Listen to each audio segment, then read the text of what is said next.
Swale ambaye kuna Naam, asanteni. Ni kwamba tunakwenda moja kwa moja Bomas of Kenya ambapo waandishi wetu Francis Gashuri na Waihiga Mwaura wapo tayari kabisa kuweza kutufahamisha ni yapi ambayo hadi sasa yanayofanyika katika ukumbi huo wa Bomas ambapo ndio kura za urais zinaendelea kuhesabiwa. Tuanze na Gashuri kwa sababu nadhani utatuzungumzia Kiswahili, alafu baadaye Waihiga atatupasha kwa lugha ya Kiingereza.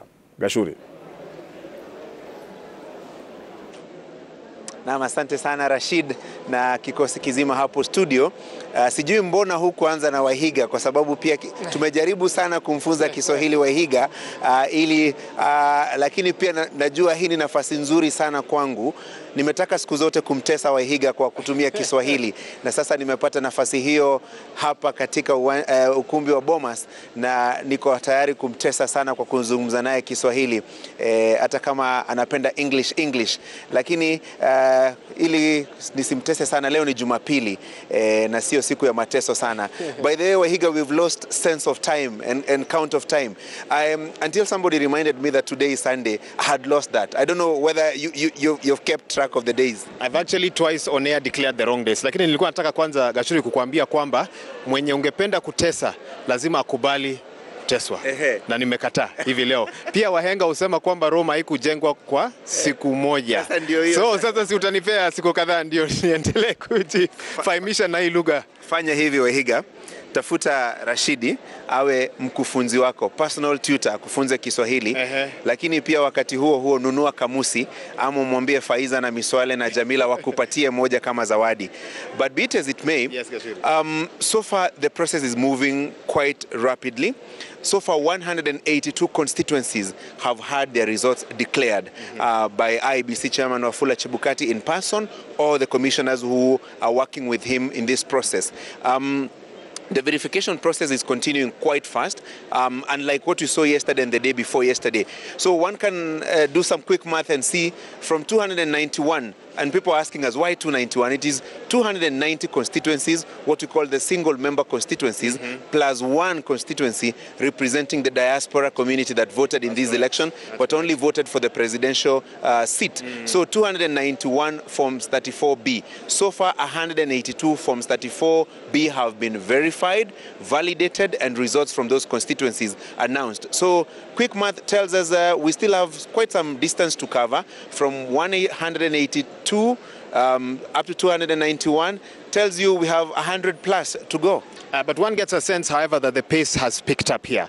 And I actually was speaking to one of the agents of the presidential candidates earlier today, and she told me that they've actually cleared about 40 constituencies that have not been announced yet, but they're part of the team obviously going through them. So we expect that within the next hours or so, the commissioners will be going up there to read numerous results from various constituencies that could leave us with the possibility of a declaration, Gashuri, by tomorrow. That's the hope of many here. I've gotten to speak to players on different sides, and they are hoping by tomorrow afternoon, I don't know what you're hearing on your end, that declaration could have been made. I hear similar things, Waihiga, because speaking to quite a number of them, they were hopeful that today, Sunday afternoon, this process would be done and dusted and the winner declared. But clearly looks impossible. And remember, Wafula Chebukati told us that he will not announce a winner at night or in darkness. He will want to do that during the daytime. So, I mean, we were very few hours to darkness. So if that was if his position then was to hold and the process is still going on, we still have 100 plus forms 34B to be dealt with and the results to be announced. It clearly looks impossible to do that now. But still, there's time to do that tomorrow. And if worst comes to worst, there's still Tuesday, because I was talking to one of a very senior lawyer here, and you are present during that discussion. I don't want to talk about who that is, but his argument was that if you look at Article 138.10, it says 7 days after the presidential election has been conducted. So that after, you don't count the day of the election, that is on Tuesday. So then it means that the first day after the election will be Wednesday, Thursday, Friday, Saturday, Sunday, Monday, Tuesday. So Tuesday becomes the last day for Wafula Chebukati, the IEBC chairman, to announce these results and finally tell us who is the 5th president of the Republic of Kenya. So there's still some time to go, even if this process was to go even slower for whatever reason, for whatever reason this was to go slower. He still has about 2 days to deal with. But looking at it, the remaining Forms 34B vis-a-vis those that have been dealt with, I would say so far so good. So far, so good. I know back in 2017, it took Kenyans about 4 days to know the results of the presidential race. In 2013, about 6 days. There could be a new record here if the commission goes all the way up until Tuesday. One of the things I also noticed, Gashuri, as I made my way here is the security arrangements. Absolutely. 3 layers. Very different from what I saw. I was here about 3 days ago or so, and I hope it's what is contributing to the relative calm that we are now seeing on the floor of this auditorium here. At the gate as I got in, I saw governor-elects barred from getting into these premises, and others who got in were actually ushered to holding rooms and not allowed into this auditorium because we were walking in with a lot of their supporters, and there were concerns that if different supporters of different camps all converge here and meet in this auditorium, then we're going to have a problem. And there were all manner of conspiracy theories yesterday that, oh, probably the number of people who are getting here would easily disrupt this process and cause a pandemonium. Even some tried to make away with the forms that were being verified and validated. So, and you saw quite a number of situations that probably would point to that. But the good thing is that the security officers were able to take charge, and IEBC commissioners were able to give instructions that only those who are actively participating in this process of verification and validation would be allowed into the auditorium. Anyone else, wait outside there or watch TV, watch the proceedings on TV like any other person. And that is understandable, Wahiga, because the political drama that happened here late last night and some parts of the day before yesterday were a serious threat to the process going on smoothly. And remember, this is a time-bound kind of a process. You don't have the luxury of doing it for forever, for many days as you would wish. I mean, there are 7 days to deal with this and deal with them with finality. And remember also, there are some pertinent questions that IEBC chairman and the commissioners are dealing with that were raised during the Supreme Court petition. Did you verify the results before you announced them?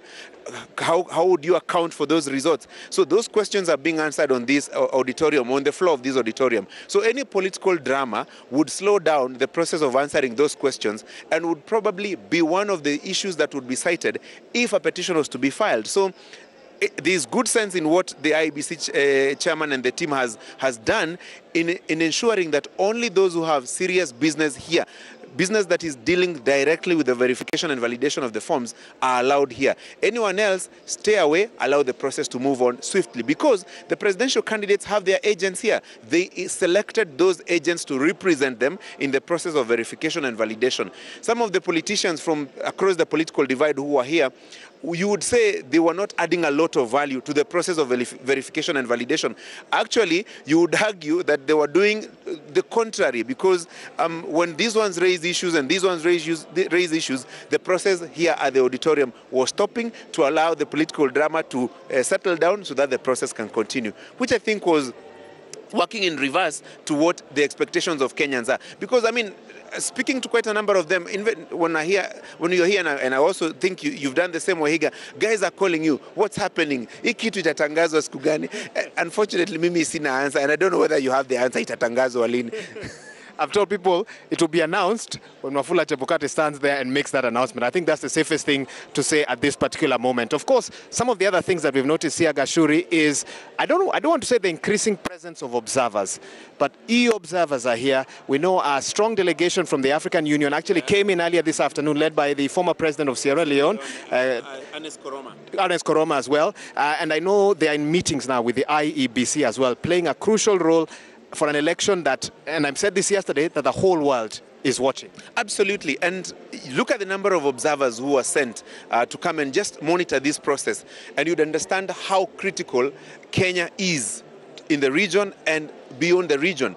I met EU observers while I was covering this election in Thika. I met African Union observers at St. George's Primary School and various other places. Even in Mashinani, I was in Kiambu County on Tuesday, and out there I saw quite a number of observers, even from local agencies, from East Park, from IPOA, all of them were observing this election. Tells you how critical this election is.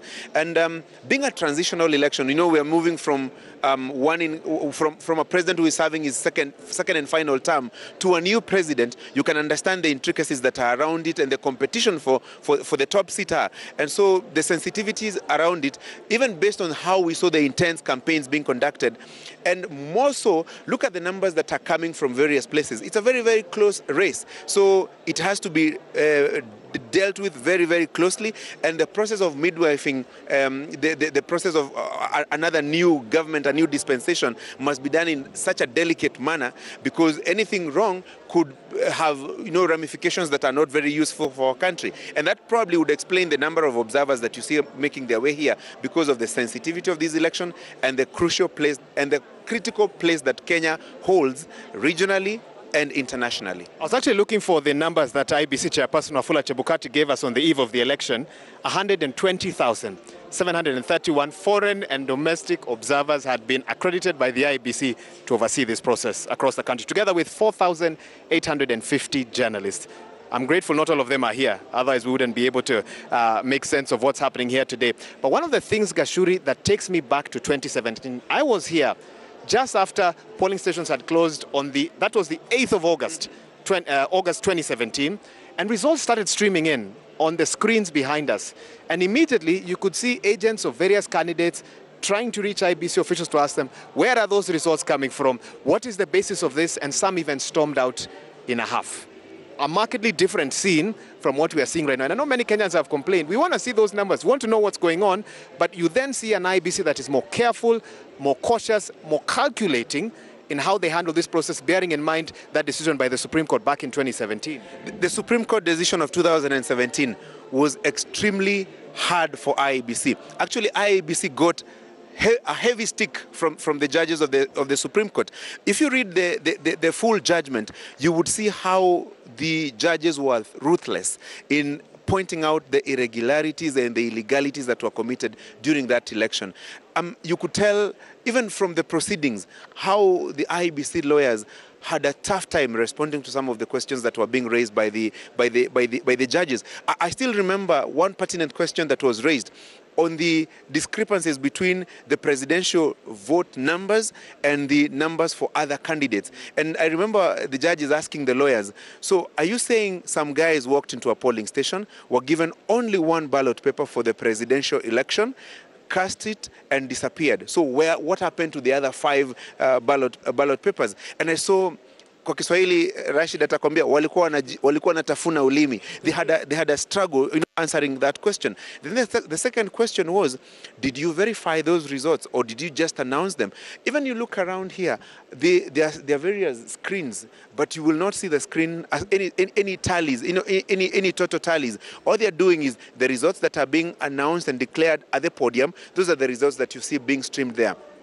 For example, that per constituency, like what you see now on this screen is Juja constituency, and you look at the numbers now Kabete. If you look at the numbers that are being announced, are the numbers that were being announced right there. So it tells you how delicate this process is. But I also see an IEBC that is very, very cautious, so that it does not repeat the mistakes of 2017. Even the number of ballot papers that were printed, they were printed exactly per polling station. If a polling station, let's say, has 350 registered voters, they were printing 350 ballot papers for the president, for governor, for county assembly, for woman representative, and for the senator, for example, and even member of the National Assembly. Specifically, the assumption being not everybody will come to vote on that particular day. And if, for example, you make a mistake with your paper and you'd want it corrected, you will get a substitute paper, but it will be marked clearly that it has happened and put in a tamper-proof envelope. So you see an IEBC that is extremely cautious and also insisting that you have 7 days, let the process go on slowly but steadily, and no room for mistakes. And probably even if there was to be a petition, IEBC is trying very much as well as it can to minimize a situation that would result in another nullification. That's how I read it, and probably explains the situation that we see here at the Bomas of Kenya. Now that you've waded into the territory of a petition, let's talk a bit about that. We know, as per the law, the chairperson will make a declaration of the president-elect before Tuesday, midnight or at least Tuesday 5 p.m. because he wants to announce while the sun is still up. After that, any aggrieved party has within the next 7 days to move to court, and that court petition needs to be heard within 14 days. Talk to us about that and some of the decisions that will need to be made about what sort of evidence one will need to think about presenting before you consider a constitutional petition. Look at it this way, Wahiga. For whatever reason, there will be a petition. For whatever reason, there will be a petition. Put your money on it. I can put my money on it. There will be a presidential election petition. And I say so because even as this process continues, you can see a lot of evidence gathering. You can see folders and folders of various candidates and their agents. They're piling folders and folders of the forms that they are getting from the auditorium floor. That gives you the clearest indicator that other than the verification and validation of these results, it's also a process of gathering evidence for the various parties in this presidential election contest. So it tells you that most likely, on a scale of 1 to 10, I would put it at 9 that there will be a petition. Most definitely there will be a petition. And one of the grounds, for example, would be if there are discrepancies between Forms 34A as they were written at the polling station and as they are on the portal, vis-a-vis the results that are on Form 34B as brought here by the returning officers and as posted on the portal. That would be one ground, if there are any discrepancies. And two, if there are any anomalies, if there are any challenges in terms of the content that was entered into, that would probably form the basis of that. And also, where those forms were sent from. Remember, each polling station has a geographical has its geographical coordinates. In 2017, one of the major allegations was that some of the forms were sent from undesignated areas, undesignated polling stations. That tells you, because if each of the Forms 34A, Forms 34B, as were posted on the portal, has what you call a timestamp. What time was it sent? From where was it sent? So if any of them realizes that it was sent from another place that is not the designated polling station, then that could also form a basis for... And the IBC had warned us that they had 1,111 polling stations that did not have 2G, 3G access. And that was important for political players to know that if for any reason those presiding officers transmit from outside that location, it is for that particular reason. Absolutely. Now, the primary documents being processed here is your 34B together with 34A with the intention of generating 34C. Yeah. Let's talk a bit about that. And of course, 34D, which is the document I'm sure most of these presidential agents are keenly hoping for and waiting for. And you see, there are also numbers. There are 46,229 Forms 34A. There will be 291 Forms 34B. There will be 1 Form 34C. And there will be 1 Form 34D. So it tells you it goes narrowing down, and the critical documents, especially for the presidential, and for the presidential election, the documents that each of the 4 presidential candidates were yearning to have their hands on is Form 34C and Form 34D, because these are the documents this is the document that will tell you that you finally declared the President of the Republic of Kenya. But of course, subject to meeting the constitutional threshold for a winning presidential candidate, 50% plus 1 in the first round, and 25% in at least 24 counties. So if you meet that threshold, and if the Supreme Court rules that the election was conducted well, then the process of preparing for the assumption to the office of president continues, and a swearing-in date is set. But before then, all these documents will continue to be very, very critical. The primary document is Form 34A, because the minor KI case 2017, the ruling or the judgment was results declared at a polling station are final. Even in instances where, let's say, there are discrepancies, they cannot be changed here. All you can do is to take note of those discrepancies. Not even IBC Chairman Wafula Chebukati has a right to change that which was entered as the result in a polling station. That is how critical this process is insofar as the supremacy of the polling station is concerned. The mandate of some of the IBC commissioners expires next year, but a majority will be running the next election in 2027. What sort of lessons, based off the challenges you've seen this time around, could they pick up to ensure that 2027 is even more efficient than this one? For example, when you have 2 counties that do not have gubernatorial races, because pictures were mixed up, in 2027, that will not be acceptable, Gashuri. But also, we also need to look at what are the reasons, what are the circumstances that led to that mix-up. Not necessarily even trying to give any excuses for whatever could have happened, because it totally disoriented those who are vying for the gubernatorial races in Kakamega and Mombasa, but even the electorate, because people were eager to go and vote for their leaders of choice to be governors in those two counties. And even other than that, there are also 4 constituencies that did not elections for their members of parliament. That is in Kacholiba, the Pokot South, I think. There's also Rongai. Those are people who really wanted to go and vote for their member. Yeah, those are 8 by-elections that are lining up. It tells you how difficult this process is.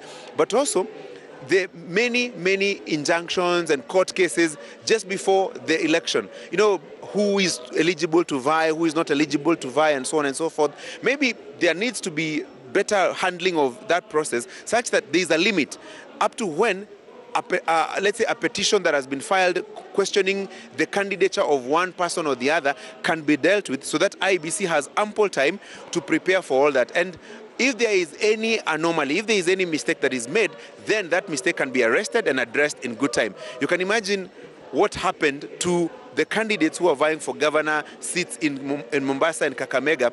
You're learning that an election will not be conducted in your county on the eve of that election. By that time, you have paid your agents, you have deployed resources, you have made logistics for all these things, you have spent resources, time and energy campaigning. I mean, and then you're told there will be no election, and the next election that will be conducted, you will still be forced to do more campaigns, spend more resources, organizing the logistics and paying agents. It's such a nightmare. I wouldn't want to be in their shoes for whatever reason. Gashuri, excellent analysis, and a bit later on we'll be having observers here who'll be coming to give us their experience as well. But what we know so far is 182 returning officers have presented. Those results here, they've been validated, verified and announced. I'm told about 45 or so returning officers have had their details cleared. It's just that the IEBC hasn't announced them yet. The race to 291 is on. If it happens tonight or today, we will update you, and if it's tomorrow, we'll be here as well. I think we take a break now. Kwa studio? Sasa nilikuwa nataka kuambia kwa lugha ya Kiswahili turudishe studio, lakini sitaki uwe na challenges siku ya Jumapili. Rashidi, ndio hivyo. Hali inaendelea hapa katika ukumbi wa Bomas, na ili kutuliza nyoyo za wale ambao wanaendelea na shughuli hii ya ukaguzi na upekuzi wa stakabadhi hizi, mawakala wao, wale maajenti na vile vile wafanyikazi wa IEBC ambao wanafanya kazi ya ziada kupekua stakabadhi hizi, wanakwaya pia upande ule mwingine wanazidi kuwaongoa kwa nyimbo za kuwaliwaza tu na kuwatuliza nyoyo, ili wanapoendelea na shughuli hii waendelee kwa utaratibu. Lakini mambo bado, kuna maeneo bunge ambayo yanasubiri kupata matokeo yao kutangazwa hapa katika ukumbi wa Bomas. Kufikia sasa, kama alivyotuambia Wahiga, 182 ndio maeneo bunge ambayo matokeo yake yametangazwa hapa. Hivyo basi tunazidi kusubiri. Kuna maeneo mengine zaidi ya 100 na hesabu 291 minus 182. Hiyo hesabu 1 something. Yes, haya basi. Hiyo hesabu wacha tumpe challenge Rashidi, tuone kama hesabu zake ziko sawa ama ziko sawa. Vile yako sawa Kiswahili, tuone kama ako sawa vile vile katika hesabu na mathematics, wanasema mathematics mtaani. Kwako Rashid. Ni kwangu Babu. Gashuri, kabla muondoke ukumbi wa Bomas, tufahamishe Babu. Naam. Unazungumza na mimi. Kabla muondoke, hapo awali tuliona baadhi ya wanasiasa, tuliona Profesa Nyang' Nyong'o, gavana mteule wa Kisumu, Agri Orengo, gavana mteule wa Siaya, na baadhi ya wanasiasa wakikatazwa kuingia ndani ya ukumbi wa Bomas. Kulikoni zaidi? Babu, sababu kuu ni wale maafisa wa IEBC, makamishna na vile vile walinda usalama wamefanya maamuzi kwamba wale tu ambao wana shughuli ya upekuzi wa stakabadhi ndio watakaoruhusiwa kuingia katika ukumbi huu wa Bomas, pamoja na wale observers na vile vile wanahabari. Zaidi ya hapo, wengine wasubiri kule ukumbini, kule nje, wanasema holding room, na wengine watizame kwenye runinga yao. Na mimi napendekeza watizame runinga ya Citizen ama Inoro TV ama Ramogi TV, kwa sababu ni kuondoa ile purukushani ambayo tuliona usiku wa kuamkia leo kati ya wanasiasa kutoka upande wa Azimio na wale kutoka upande wa Kenya Kwanza. Purukushani ambao kidogo ingeleta mtafaruku hapa na kuzuia shughuli hii nzima kuendelea. Kwa hivyo maamuzi yamefanyika kwamba wale ambao wana shughuli za moja kwa moja za ukaguzi wa hesabu hizi na ukaguzi wa stakabadhi ndio pekee wanaoruhusiwa kuwa hapa katika ukumbi, wengine wakae nje. Na kama alivyotueleza hapo awali mwenzetu wa Higa, ni kwamba ukiangalia kutoka upande wa lango kuu la Bomas of Kenya, wale ambao wanaruhusiwa wanapekuliwa kupekuliwa. Lazima uwe na zile stakabadhi ambazo zinatakikana, zile accreditation lazima uwe nazo. Bila hizo hawezi kuruhusiwa kuingia hapa. Na kwa wale ambao ni mawakala wa wagombea urais wanne, wanaruhusu tu watu 4 kwa wakati mmoja kuwa hapa, yani ajenti mkuu, naibu wake na maajenti wawili mbadala, na vile vile makarani ambao wanafanya shughuli ya upekuzi pale, ambao wanafanya kazi kwa awamu, kwa zamu. Hivyo basi ni shughuli ambayo ilichukuliwa, ni maamuzi ambayo yalichukuliwa ili kuhakikisha kwamba shughuli hii inaendelea bila kutatizwa, bila kuvurugwa na wanasiasa na siasa zao. Asante Gashuri na Wahiga kutoka Bomas of Kenya. Tumerudi studioni. Ukumbuke kwamba siko peke yangu, niko na Sam Gituku, niko na Rashid na niko na Lulu pia, na tuko na wachanganuzi wetu Profesa Hezron Mogambi na Dr. Luchetu Likaka ambao wanajaribu kudadavua mawili matatu kutokana na yale yanayoendelea. Mtazamaji, bado tunaendelea na maamuzi ya Wakenya mwaka 2022 ambapo ni matokeo ya uchaguzi, tukisubiri kura ziendelee kuhesabiwa hadi pale Chebukati, mwenyekiti wa tume IBC, atakapotoa matokeo rasmi. Kwa sasa tuende mapumzikoni, kabla ya kurejea tuzidi kuendelea.